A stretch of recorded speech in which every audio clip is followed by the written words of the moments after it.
Halo, selamat pagi. Nama saya juga Natali dan saya dari kelas 9. Dan pada kesempatan kali ini saya akan menjelaskan tentang frustrasi. Frustrasi menurut KBBI adalah rasa kecewa akibat kegagalan dalam mengerjakan sesuatu atau akibat tidak berhasil dalam mencapai suatu cita-cita. Kita seringkali merasakan frustrasi, apalagi di dalam kondisi pandemi kali ini. Pasti banyak tugas yang lebih menumpuk dan kita harus memikirkan tujuan-tujuan kita yang perlu dipikirkan mulai dari sekarang. Dan bisa saja itu menimbulkan frustrasi berat. Ini adalah ciri-ciri orang frustrasi. Yang pertama itu kelelahan. Salah satu tanda yang jelas dari frustrasi itu kelelahan atau merasa lelah sepanjang waktu, selalu tidak memiliki energi apapun yang bisa dikerahkan. Yang kedua itu kurang motivasi. Bila kita merasa antusias terhadap apapun yang tidak lagi memiliki motivasi internal untuk pekerjaan, atau kemungkinan Anda mengalami frustrasi.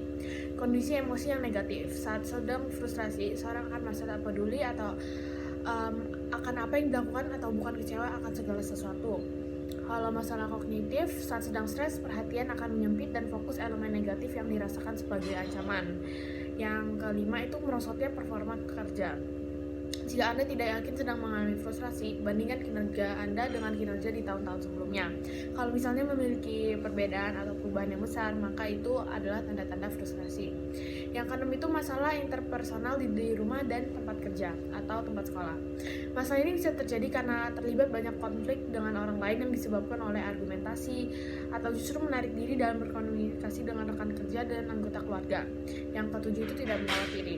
Saat menderita kelelahan dan frustrasi, beberapa orang justru menanganinya dengan cara tidak sehat seperti minum beralkohol dan merokok. Sebenarnya kita bisa lebih ke self love atau menggunakan me time. Bekerja meski sedang tak di tempat kerja. Jika Anda bekerja di luar jam kerja, misalnya membawa pekerjaan ke rumah, maka ini dapat mengganggu kemampuan Anda untuk pulih dari stres di hari itu.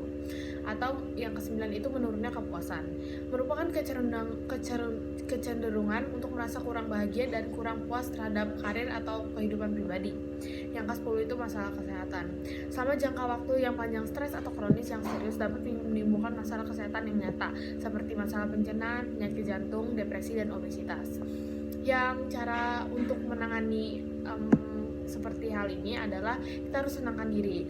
Menenangkan diri merupakan cara paling ampuh agar frustrasi kita hilang atau kita menjadi lebih tenang, agar kita tidak memiliki pikiran-pikiran yang negatif. Yang kedua itu kita bercerita kepada orang lain atau yang biasa disebut curhat. Bercerita kepada orang lain dapat dipercaya merupakan cara yang dapat dilakukan ketika ada yang mengganggu pikiran atau hal yang membuat Anda kecewa atau frustrasi.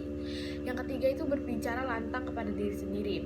Ini mungkin terlihat agak aneh, tetapi kita bisa berbicara lantang dengan meyakinkan kita itu baik-baik saja.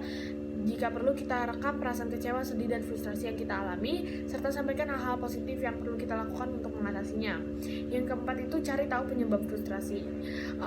Jika kita sudah menemukan penyebab frustrasi kita bisa menemukan solusinya yang bisa mengurangi frustrasi kita. Jangan terlalu memikirkannya. Berusaha untuk mengalihkan pikiran ke hal-hal yang positif dan janganlah fokus pada hal-hal yang membuat Anda sedih, kecewa, dan frustrasi. Dan jika sudah mengalami hal-hal frustrasi dan sudah mengalami frustrasi berat, lebih baik kita ke psikolog atau psikiater. Itu aja dari saya, terima kasih.